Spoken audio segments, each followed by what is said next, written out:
Squiz Kids acknowledges the traditional owners of the lands on which we podcast, the Turrbal and Kombumerri people.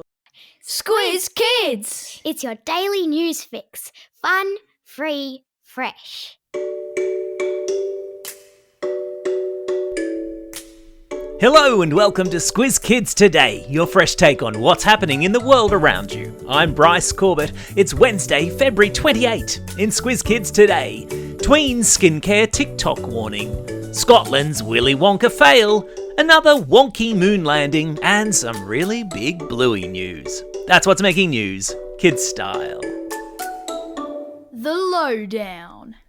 Hands up if you've heard of the hashtag GRWM, which stands for Get Ready With Me.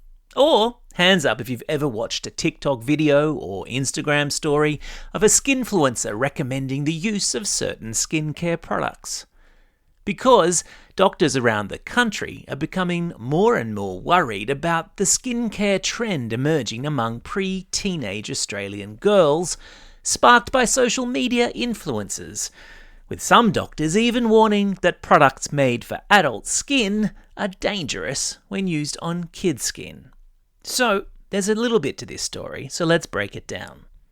Social media platforms like TikTok and Insta and YouTube have seen an explosion in the past year of teenage skinfluencers. Mostly young girls sharing elaborate and sometimes expensive skincare routines with their followers. And this in turn has led to an explosion of even younger girls, some as young as 7 years old, starting to spend a lot of time and money in shops like Mecca, as well as spend more hours than is healthy obsessing over their skincare.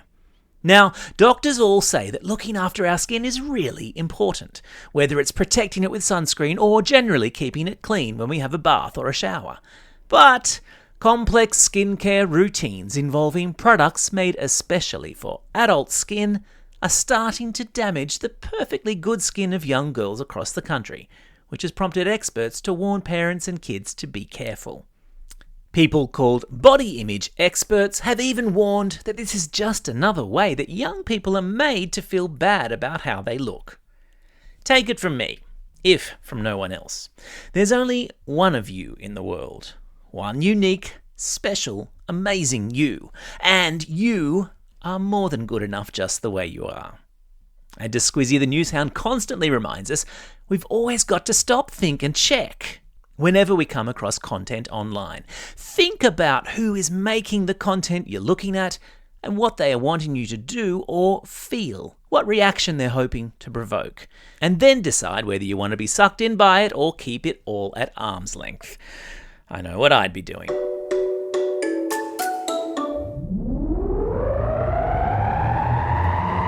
Spin the globe. Each day we give the world globe a spin and find a news story from wherever it stops. And today we've landed in Scotland, in the United Kingdom, where a Willy Wonka-inspired kids event has left many kids and their parents demanding their money back.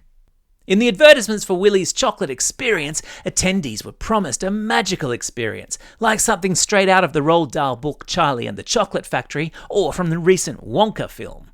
But upon showing up, they were ushered into an almost empty shed with a couple of sad rainbows, a few lollies, and someone dressed up in an outfit that did nothing more than make little kids cry. Oh dear. Scottish police were called to the event where organisers were forced to hand back the money they'd taken from ticket holders. Timothy Chalamet would not have been impressed.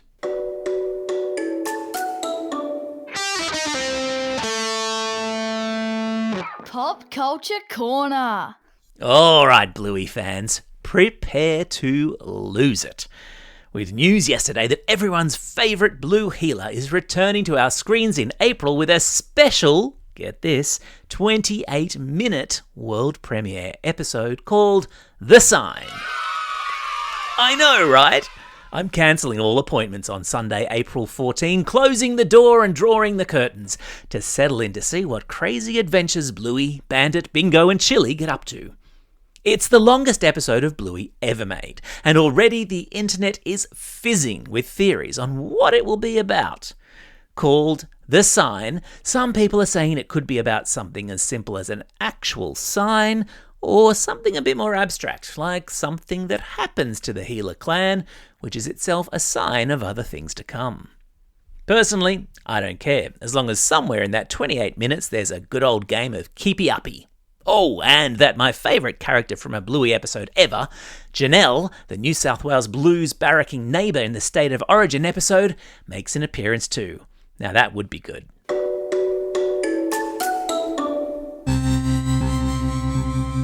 Spaced out.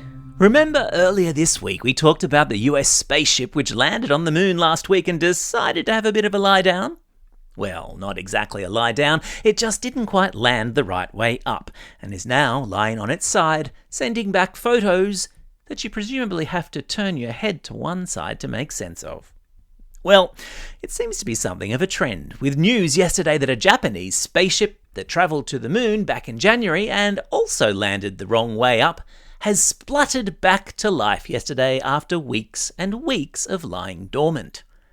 Lying dormant is a fancy way to say something is inactive or having a bit of a sleep. The Japanese spaceship called Slim, or the Moon Sniper, came back to life after heat and light from the sun finally reached its solar panels. You see, nights on the moon last 2 whole weeks, and temperatures go down to a crazy minus 130 degrees Celsius. That is nuts. I hope the Moon Sniper took a really toasty doona or an electric blanket with it. Imagine trying to get a good night's sleep in that sort of cold. Time for the quiz. This is the part of the podcast where you get to test how well you've been listening. Question number 1. In which country were police called to a Willy Wonka experience gone wrong? Yeah, that's right, it was in Scotland. Question number 2. Which country sent a rocket ship to the moon called the Moon Sniper? Yeah, well done if you said Japan. Question number 3. What's the name of the 28-minute Bluey episode which is set to air on April 14? Yeah, that's right, it's called The Sign.